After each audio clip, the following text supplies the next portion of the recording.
awareness precedes choice. And think about what that means.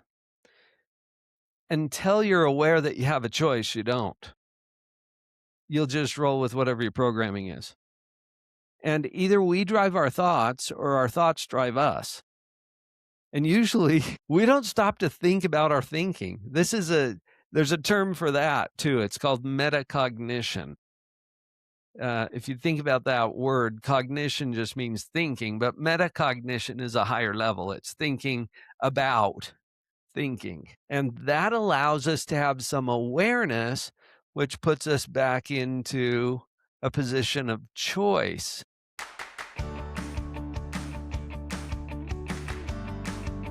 Welcome to The Word Effect with me, Becky Jane Kemp.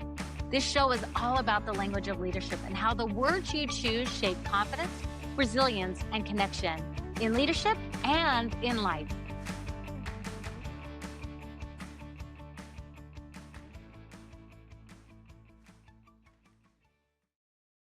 Hi, everyone. Welcome to The Word Effect. I'm Becky Jane Kemp and so happy to be here. And it's an exciting day for me because I have my first guest. Yes, Dr. Paul Jenkins is my first guest. And I have to tell you why I chose you, Dr. Paul. I remember it was in 2019 that I got brave enough to say I wanted to be a speaker. And I was introduced to going to the National Speakers Association. Mm-hmm. And I went very scared, but went with a couple of friends. I walked in there and people started asking me, what do you talk about? What do you talk about? And I knew I wanted to talk about the power of words and the power of positivity, but I didn't really have quite what I wanted to say. But that's kind of what I would say to people. And I remember everyone's like, have you met Dr. Paul? Have you met Dr. Paul? And I'm like, well, no, I haven't. But I mean, just hearing you're a doctor sounded too intimidating to me, and that you were a speaker, I felt like such an imposter, but it was super great.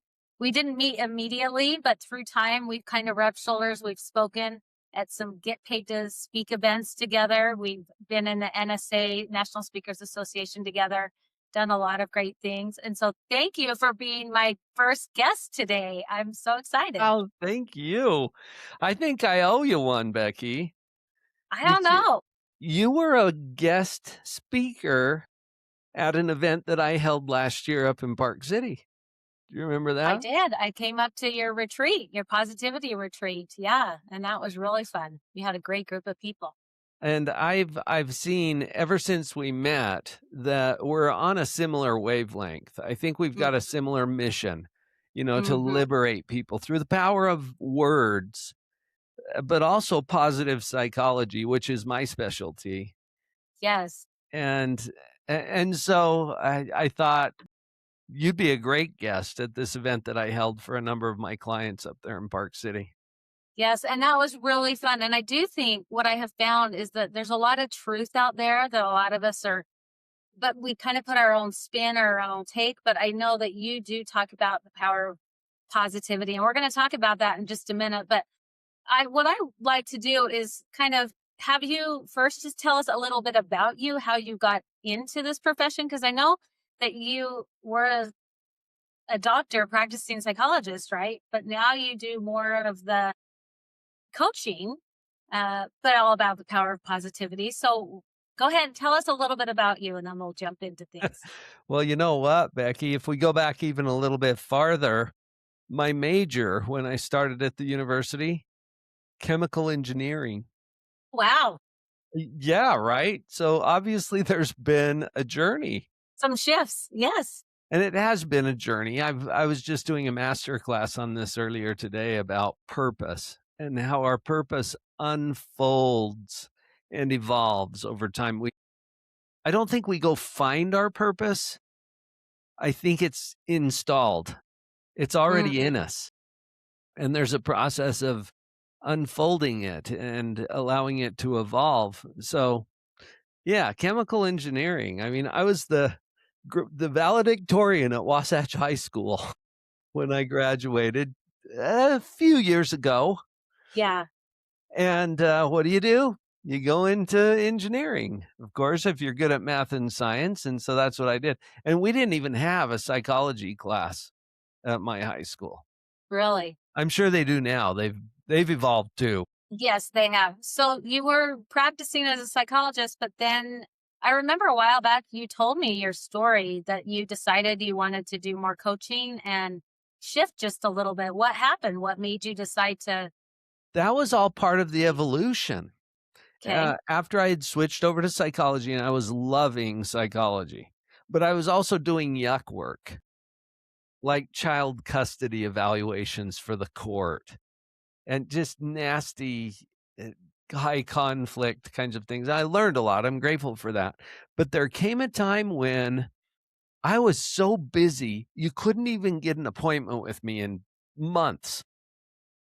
And I had negative cash flow for 2 quarters in a row. And by the kind of math I do now, you can't sustain that. Yeah. Yeah. So I started on this journey of, okay, what's going on? If you think about your mental health for a moment and you put it on a spectrum, clear over at the left end is the sick end. Diagnosis, pathology, treatment, all that fun stuff is over here. I was discovering and unfolding my own purpose around the other end of that spectrum. And to understand the other end of it, if we go to the middle first, that's health, meaning not sick. Okay, so you could be sick in bed with a fever, throwing up. There comes a time you can get out of bed and you're not sick, but it doesn't mean you're fit, thriving, prospering. That's over here, right? So I moved my practice after about 15 years of clinical practice in psychotherapy, moved it from this left end of the spectrum clear over to the other end. And there's some overlap in the middle. Okay, Yeah. everybody's got issues. Have you noticed that? Mhm. Yes, I But have those. I moved it over, so I haven't done therapy in over 15 years now. It's all coaching. And I fired all the insurance companies. I won't even work with them. You don't get a diagnosis even if you deserve one. We're applying principles of positive psychology that allow people to actually get out of bed, but taking it far beyond that to where we can create and live a life that we love. And it's been fun. I think that's so important. I really relate to that. I kind of got stuck. That's how I got into the power of words myself is I was probably on the spectrum where I felt a little more discouraged, negative thinking, and I wasn't even aware of it. And so often, don't you find people are waiting for their circumstances to change instead of looking within and going, what can I control? And I think that's a lot of what positive psychology, at least in my mind, is about is enabling someone and challenging their thinking to go, what can I control to make life better? Because there's so many things we can't Yes. control. I would imagine, is that what you're doing with coaching when you're helping people in that way? When you mention circumstances, I think the crux of positive psychology coaching is this. Circumstances are neutral. Now, they don't feel neutral, and we tend to not believe that our circumstances are neutral. In fact, we usually believe that our circumstances are extraordinary, Or different? Or the right? exception? Special. Yeah, Yes. exactly. And when I say that circumstances are neutral, I don't mean that they're easy or painless, because they might be very difficult and painful. But all I mean by neutral is that it could always be better and it could always be worse. Mhm. When you think about it, is that true? Does that ring true for you, Becky? Yeah, I mean, I as a speaker, I talk about how words the same thing, circumstance, but words are neutral, but they fuel something. They can fuel Yes. positive or negative, right? It's where we choose. And I think it's really important to help us all understand we are humans meant to feel feelings. So there is going to be times that we do feel discouraged or unmotivated or sad or Mm, angry and allowing for that, but then realizing what do we have the power to do? And we can shift yes. and move forward instead of staying stuck because too often I think we can stay stuck, thinking that everybody else's life is okay except for ours, but the truth is like you Mm, said a minute ago, we all have problems, we all have struggles, we all have dreams that don't happen the way we want. So when you're working with someone, what's the first thing for you to do to help them identify that, oh, maybe I could change something? It's here's where I usually go with that. Awareness precedes choice. And think about what that means. Until you're aware that you have a choice, you don't. You'll just roll with whatever your programming is. And either we drive our thoughts or our thoughts drive us.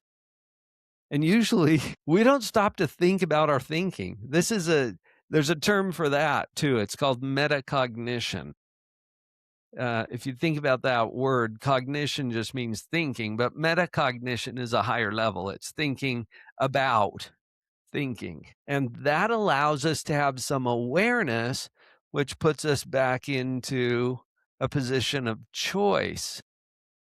And I'm thinking about what you teach with the word effect. It's the words that encode our beliefs, and it's our beliefs that determine how we feel. You're always right about how you feel based on the beliefs that you're holding. So to say, for example, that this is hard. Okay. And without diminishing whatever this is, Hmm. to say that it's hard is a judgment. Because if you compared it to something harder, what would you say about it? This is harder. This this is easier than that. Yeah, The that one harder, was actually easier, maybe. So right? true. I mean, it depends on what you Mhm. compare it to. The model that I've developed makes that point very, very clear that our circumstances are neutral and we're constantly judging our circumstances. And to judge it, you have to compare it to something. And so if I compare my circumstances to something better, I always feel worse about what I got. Yeah. Yeah. But if I compare my circumstances to something worse, I mean, think about it. What if I were to tell you, hey, Becky, you can keep what you got, or we'll get you something worse. And you're chuckling about that because it's obvious. You're like, Yeah. no, I'm good. I'll keep it. I'll keep it. Thank you. Wait, you're Hmm. saying you're good with this? Hmm. Yeah, And I it, mean, it's all about perspective, right? I mean, it's yeah, learning to help our brain keep perspective in that, like, it's not the worst of times, it's not the best of times. I mean, there's always going to be ebb and flow, right? hmm, Because like you said, we could, I mean, I can find myself complaining about something and then I realize, wow, but this other person, what they have going on, I'm like, I'll just keep my, I'll just keep what I'm dealing with right now, right? So yeah, maybe this isn't so bad, yeah, yeah. which Tell is us a more about the reframe. model that you created. Well, so I was alluding to it just now, and I've actually detailed it in my mini book, Portable Positivity.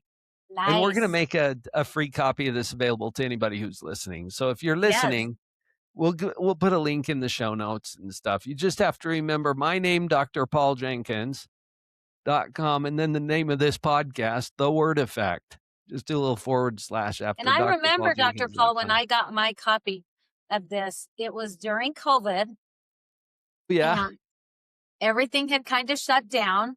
And all of a sudden, everybody was starting to try to do Zoom and virtual things. And I remember being part of the National Speakers Association. A lot of speakers were kind of panicking about how they were going to make money and generate business. And right. I remember you doing a service one time for NSA where you got on and you were just offering goodness and you gave this free giveaway then. And I did get a copy. So I so appreciate that you're still willing to do that because I loved it. It was small, it was little, and it was portable, but it had so much power in it because, if you remember back in that time, everybody was feeling like unsure. There was so much uncertainty with the circumstance of COVID, and none of us Right. had ever dealt with that.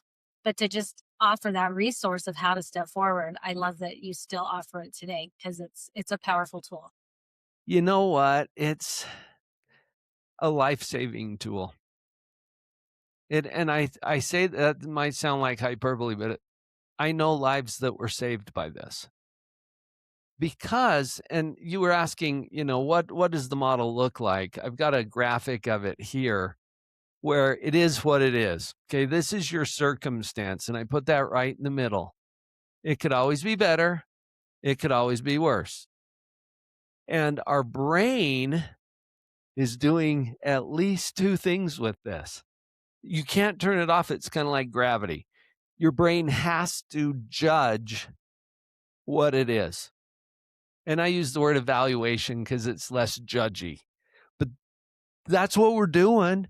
We're constantly evaluating ourselves, our circumstances, our spouse, our kids, the economy, the government, the weather, and we're judging it. Well, evaluation implies comparison with some standard. So when we're evaluating, we take what it is and we compare it to some standard. And if we don't have one, we'll make one up.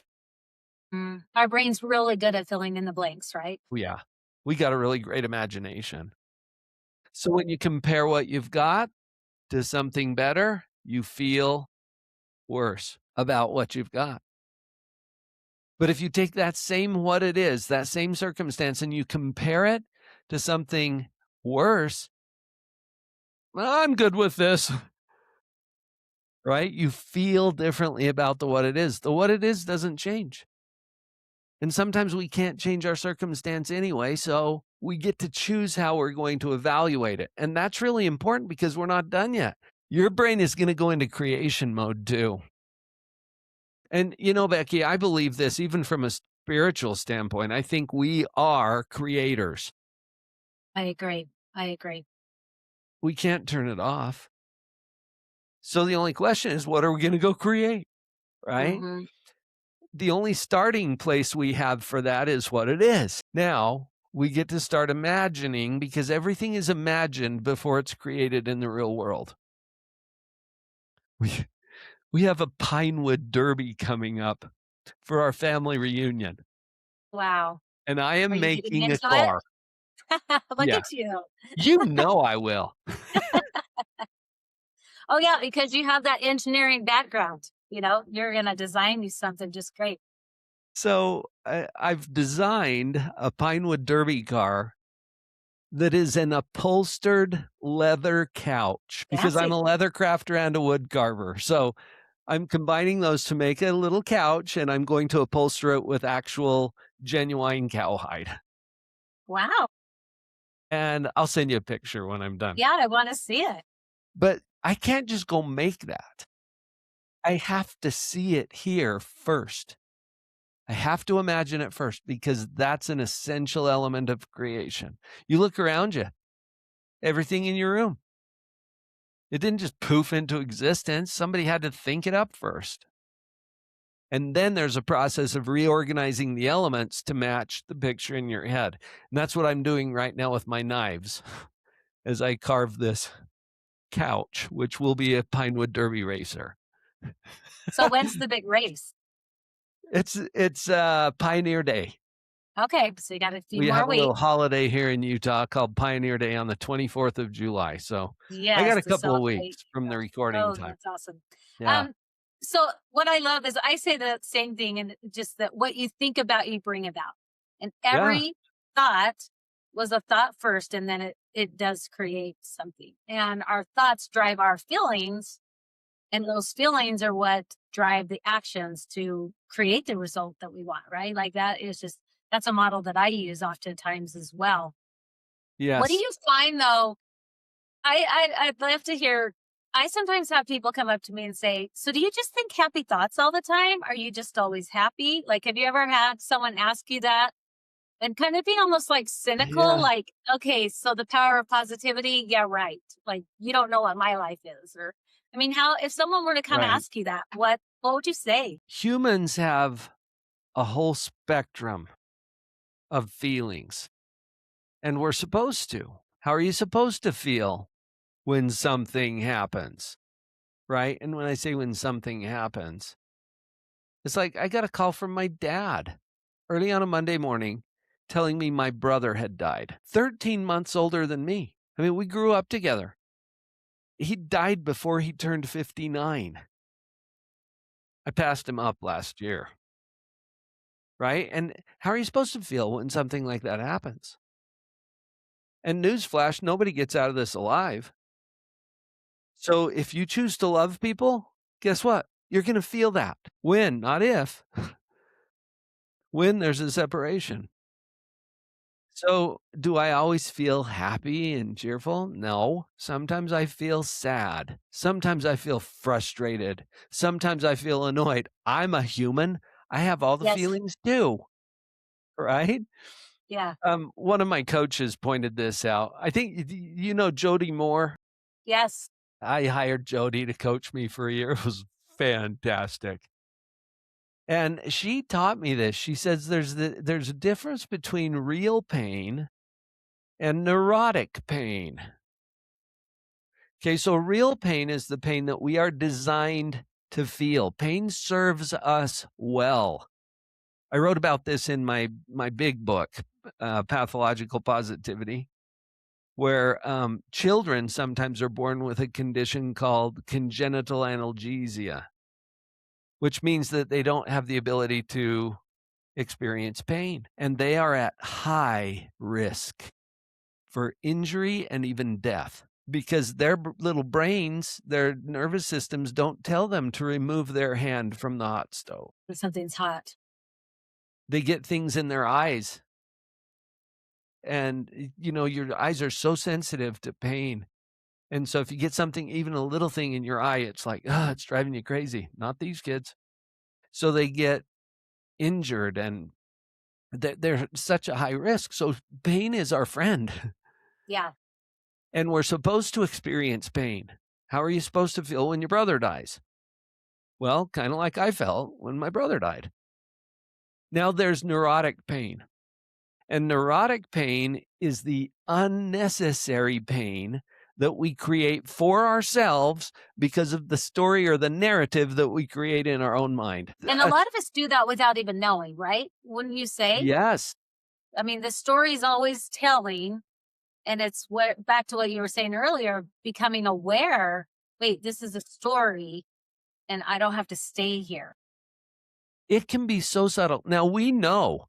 I mean, there's times when we know that we're being negative. If we got that attitude or there's times when it's obvious. There's a lot of times when we don't even notice it. Let me give you an example. I was just talking to someone yesterday who said, I'm really concerned about all the fires that are burning because it's wildfire season in Utah and many of the Yes, and Western we're states. having a lot of them right now. There's a lot of wildfires and there's smoke in the air, and it happens pretty much every summer, right? Some are more than others, but listen to this. I'm concerned about. Now that reflects because we encode our beliefs with what? Words. Our words. Yeah. This person chose the word concerned. They could have just as easily chosen the word I'm at peace with. Peace, concern. Pick one. You don't even see it as a choice until you become aware of it. Yes. And you might think, well, what's the problem with being concerned about the fire? You've got a story in your mind that this is bad, that this is not how it should be. Now, people will make the argument, well, fires destroy things. Yeah. And I was hiking last weekend. I went up Provo Canyon, and there's a burn scar up there right around Bridal Veil Falls. Okay. A couple of years ago, wildfire took out the whole side of the mountain. There's trees that are still decomposing that were felled in that fire, and you can see where the fire was. Mm-hmm. The thing that makes it the most obvious is how green that area is, because the area around it is not that green. Mm-hmm. The fire was necessary to renew the forest. And there are some seeds that are never even released until they're scorched by a fire. Is a fire a bad thing? But this reveals, see, if to say I'm concerned about the state of our country, I'm concerned about this weather we're having, I'm concerned about the drought, I'm concerned. See, this word concern doesn't smack as, negativity. Yeah, it sounds very useful and helpful, but it's not, right? Well, it may or may not be, but maybe we should ask the question, is it useful? Is it helpful? Is it even true? But I think more than that, even just realizing, okay, that reveals my belief. I encoded my belief in the word that I chose. You should write a So book about, oh, you did. That's right. I was going to say, you're speaking my language, right? That, I mean, the words we choose to focus on, they do determine how we feel.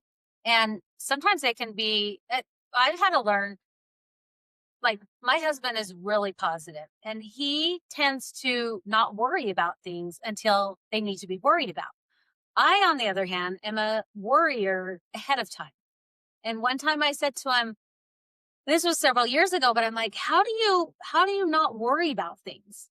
And he's like, I have just learned that worrying doesn't take it away.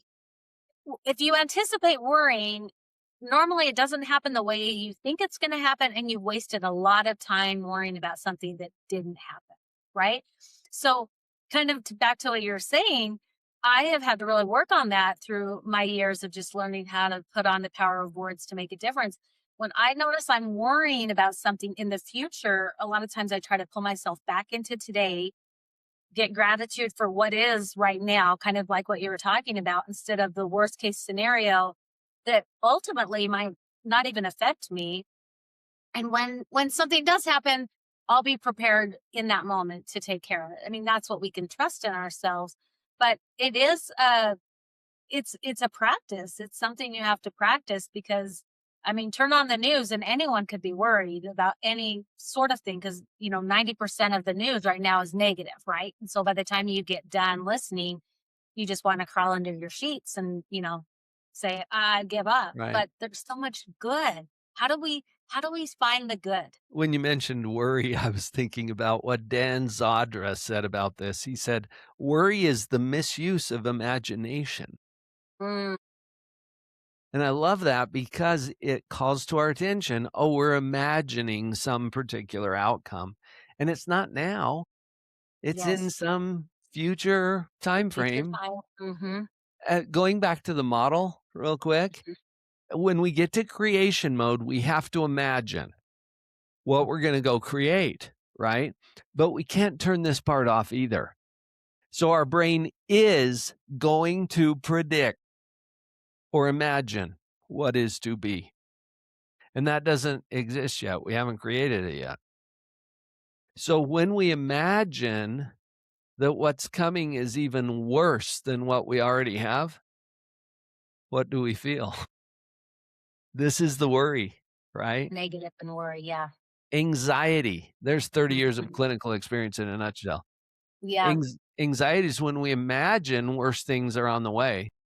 Well, how do we feel if we imagine or predict or expect that better things are on the way? That's hope.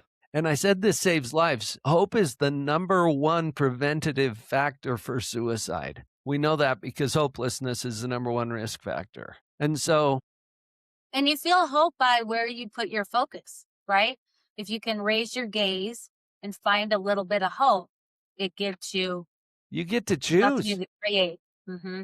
You don't choose what it is. Sometimes that just falls in your lap, but you choose your position, which is synonymous with the word attitude. I never knew position and attitude were the same thing until my son became a pilot. Okay. It's an I didn't, aviation term. yeah. I didn't Yeah, think I didn't know that either. there's an instrument in the cockpit called the attitude indicator.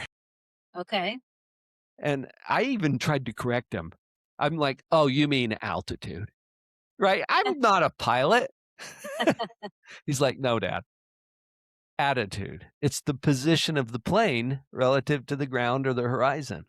Wow. So can you see that a nose down attitude is heading you right into the hard stuff? Hmm. A nose up attitude can give you altitude if you have thrust and lift. Attitude, your position, that's what you get to choose. Are better things coming? I don't know. Are worse things coming? I don't know. Choose a position. And notice that you don't know. Mhm. The number one error we make as humans is that we believe what we think. Yeah. Our minds are a dangerous place to be in, I've heard, and I've come to believe a lot of times. Like, I shouldn't trust myself on this because it can be doom and gloom. So, and I think I might have glossed over your question earlier as I was tying Well, that back into the model. no, this is great. I want to move forward to one other thing, and I think we touched on the question, but I love to give people simple tools. And I know you're going to give Mhm. them this little booklet, but what's a simple tool that, because sometimes I can hear of all the things I need to do to change, and that can make me feel even more overwhelmed because I can't remember it. So, for example, when I start feeling discouraged or down, and I can notice I become aware of my feelings, I found if I go outside and take a little walk and get some fresh air, Mhm. my circumstance hasn't changed, but my worry and my focus always improves, always improves. So I've learned to Yes. do that. Give give my followers something that you have found, a simple tool to help with, like you said, with your model that we can practice and see if it resonates with us. I've actually got 2 for you. Is that too Oh, many? that's great. These Two's are better than one. simple tasks Okay. that I call them brain hacks because what we're trying to do is get into this positivity vector. It doesn't change our circumstance, like you pointed out. What it does Mm-hmm. is it changes our position relative to our circumstance, and that changes everything. So we'll start with evaluation mode. And by the way, I told you this is anxiety here in creation mode. This is hope. This is peace. This is depression. And so as we look at this vector, we want to achieve peace and hope. Yes. Okay, so that's our goal. Here's the brain hack. We'll start with evaluation. I call it the gratitude power up. Gratitude is the fastest way, the research bears this out, to get into a positive energy around what it is. Okay, without changing anything. Yes. So you've probably done gratitude journaling and things before. Most people, when they do this, they do it wrong. Okay, that was judgy. Different. But Yeah. there's a powerful way to do this. When I say they do it wrong, a lot of people, when they make a gratitude list, they're listing, okay, family, yeah, Mm-hmm. and health and rainbows and puppies and indoor plumbing, right? Things that anybody could be grateful for. That's not a challenge. The power up part of this is you pick something hard, difficult, frustrating, painful, annoying, kicking your butt. Have you got something? Yes. Because we can get you something. Um, pick that and ask yourself, what am I grateful for in this, In from this. this, because of this, as a result of this? Find something in the hard stuff. I can't remember if you knew that my son had a cancer journey Yes, you did share that with just me. recently, and thankfully he is his last 2 sets of scans showed no evidence of disease. So we're on the other Yes. end of that. But what if you take cancer, okay? Whatever your cancer is, Yes. and you ask yourself, and I'm not saying be grateful for the cancer, I'm saying open it up. Look inside of there, rummage around, see what you can find in there that you are grateful for. Put that on your list. Okay, so that cancer, just as an example, you know what I found in there? 9 trips to Chicago to support those cancer treatments, which are just as brutal as the diagnosis. But that's where 5 of my grandkids live. Now, am I grateful for those 9 trips to Chicago? Yeah. Mm-hmm. Am I grateful for the cancer? See, that's a harder Well, ticket, and but that's where I oftentimes, found it. yeah, I was gonna say oftentimes it's when we look back and we connect the dots that we can see like through these hard challenges, which we all have, whether Yeah. they're physical, financial, mental, any other thing out there. When we look back, we can see the good. We can see, like, not only was it probably so great for you to be out there with your grandkids, but they got to see you. That was probably very, very good for them. Your son and his wife had extra support. I mean, there's just so many little wins, like you Yes. said, that you can focus on instead of just the big diagnosis that you're doing everything you can to overcome. But there's a lot of things we don't have control of. And going back to your theory, Becky, you're giving your brain different words to describe this, what it is. Yeah. Terrible, awful, horrible? Yeah. How about rich, abundant? Yeah. They all fit. So you get to pick your words and you do it more intentionally. So the gratitude power up is 25-5. 25 meaning 5 days. Starting today, make a list of 25 gratitude items. But here's the power up part. At least half of your list every day, that's 13 if you're doing the math, at least half of your list has to be about the hard stuff. Stuff. Okay. So 25 every day for 5 days, and at least half of At them have least to be half about stuff about the that hard is, and don't repeat anything on tomorrow's list that was on today's. Whole yeah. new list tomorrow. Okay. It's powerful. I've seen this save lives. But you're asking your brain to do something very different than it's used to doing. So lean in a little bit, give it a try. Now, there's one more brain hack I can give you for Yes, please. hope. Okay. Look at the clock. I've got one right here. Okay. How sure are you that 8 o'clock is coming? Pretty sure. Yeah, me too. How sure are you that you'll be around for 8 o'clock? Planning on it. Pretty sure. Some people hedge this one, but they've got 100% track record. They've made Yeah, it I every know. eight It's like, o'clock so far their whole life. yeah, yeah, yeah. So I'll you're be gonna be there. around. Now, could something happen? Sure, but probably you're gonna be around. So Yes. there's only 2 options. I've eliminated the third one because I've discovered that it's not even possible for things to be exactly the same at 8 o'clock as they are right now. Because at the very least, I'm gonna be several hours older. Yeah. Might be more hungry, more tired. I don't know. Depends on what you do before 8. Yes. So here's the next one. I call it BB-8, which is also the name of a droid in Star Wars for those of Okay. you who like that. Yes. It simply means better by 8.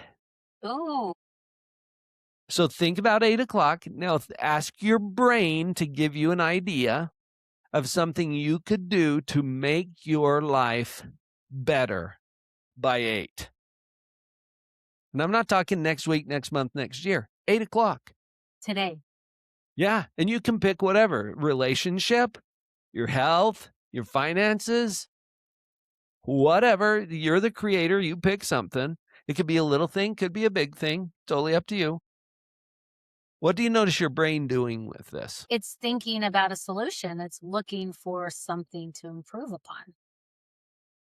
You've And it's given it a giving you job, a ideas. positive, creative way instead of the negative. Now, notice the feeling, the energetic experience of hope because you're anticipating, yeah, I could do that. That's totally doable, right? You could do some little thing, you've improved your life. If you will do this for the same 5 days that you do the gratitude power up, you get to have 10 upgrades to your life. And those are cumulative. So as you build one upon another, I mean, you experienced this when you wrote your book. You don't just sit down and write a book. Yeah. You marry yourself to this thing for a year or 2. Yeah, well, and it takes practice, right? So I've just jotted down, the power up and the BB-8 because I need to remember that Mhm. because as I get going, I can forget. Our brain just always defaults to that negative thinking. Right. But I do believe everything you're saying. I've tested these things, and when we put our minds to work for solutions, our brain does an amazing thing. We can Yes. find hope, we can find peace in the journey of life.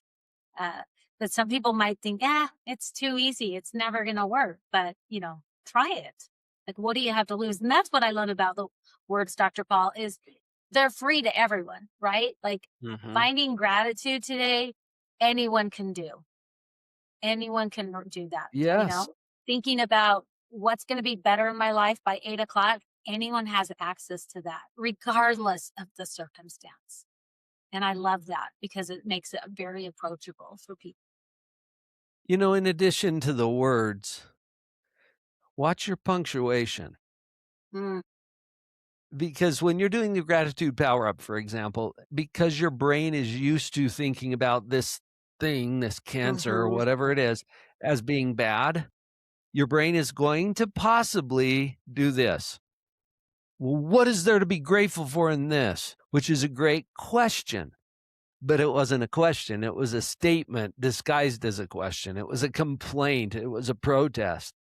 You can hear the exclamation point at the end. What is there to be grateful for about this? It Turn it adds back into a tone. question Yes, because it's a really good question. What is there to be grateful for in this? I It's a love great that. question. Yeah, and So watch your words and your punctuation.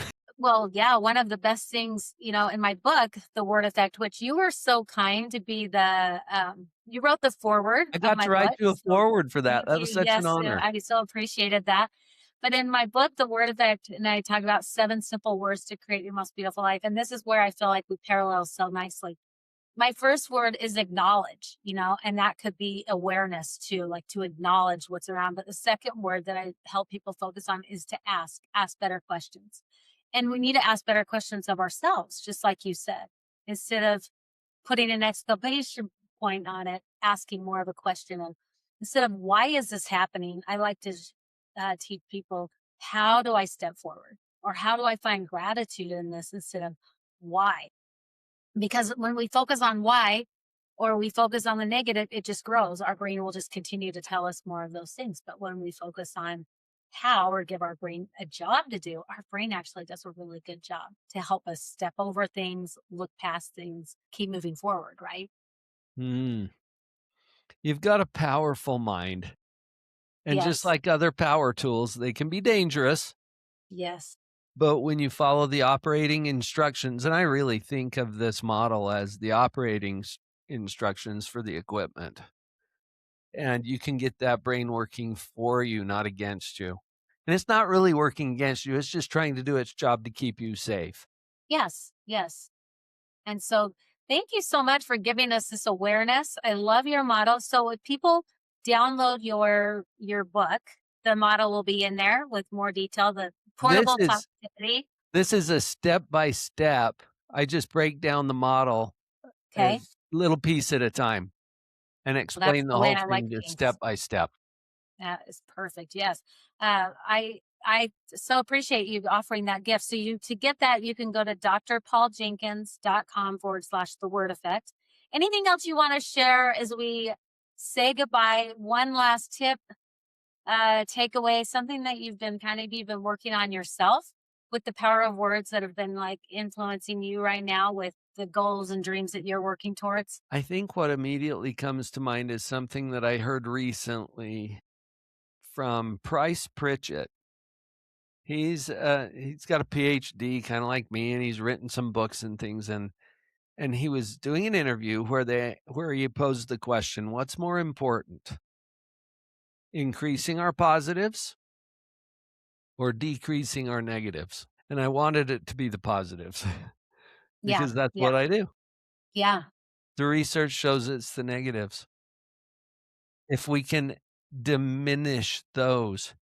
And when you think about the words that cycle through your thinking and how many of them are negative, even if it's subtle, like what we talked about earlier, I'm concerned about, Yeah. I'm worried about, it can creep in. And what tends to happen is we believe those. And so it crowds out the positives that we're trying to install. So it's probably just as important. And or even more important, to reduce the negatives, the number one thing that I've found that helps me with that personally is daily meditation. It quiets the noise, which opens up a little space, and then the positives can step in. Come in. I actually do daily meditation as well and have found it life changing because Yeah, and it was one of those skills that you think, is this doing any different? But just to learn to quiet your mind. And like you just said, it kind of just helps the negative quiet down so that there's room for something else to focus on. right. When you really connect with being present, you'll find peace there, because right now everything's fine. Yeah. In this moment, everything's fine. And I can't wait to see what I'm going to do to make even life better between now and 8 o'clock. I'm thinking about that right now. I love that because that gives me something to think about.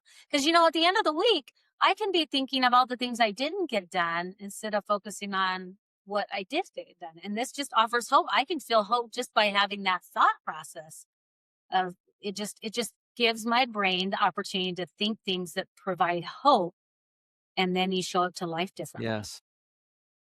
So, oh my goodness, so powerful. So, Good if people stuff, want to hear Becky. more about what you do, where can they go find out? You have a podcast, don't you, or a YouTube channel? Yes, I've got both.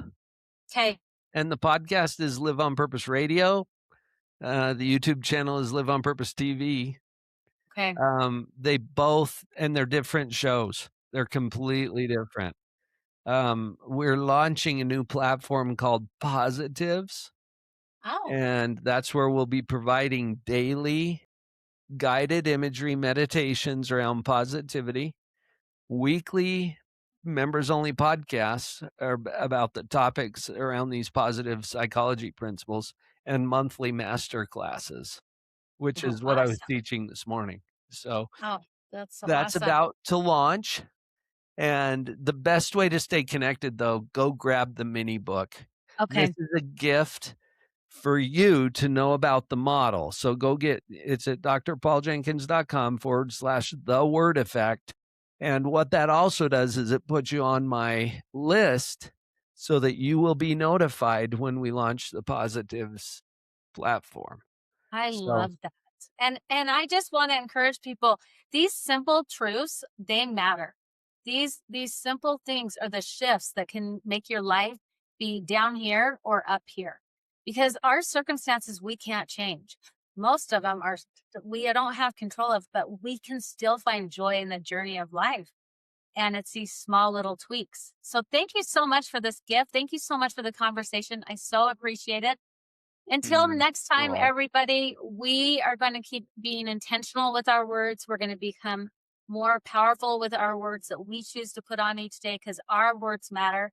And as you continue to use these small little tips and tools, you're going to see transformation and your life will never be the same when you put the power of words to work for you. Thank you so much for being here.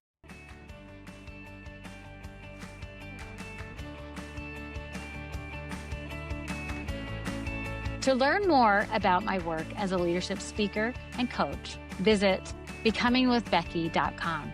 Subscribe to The Word Effect and join me next time as we explore the power of intentional language.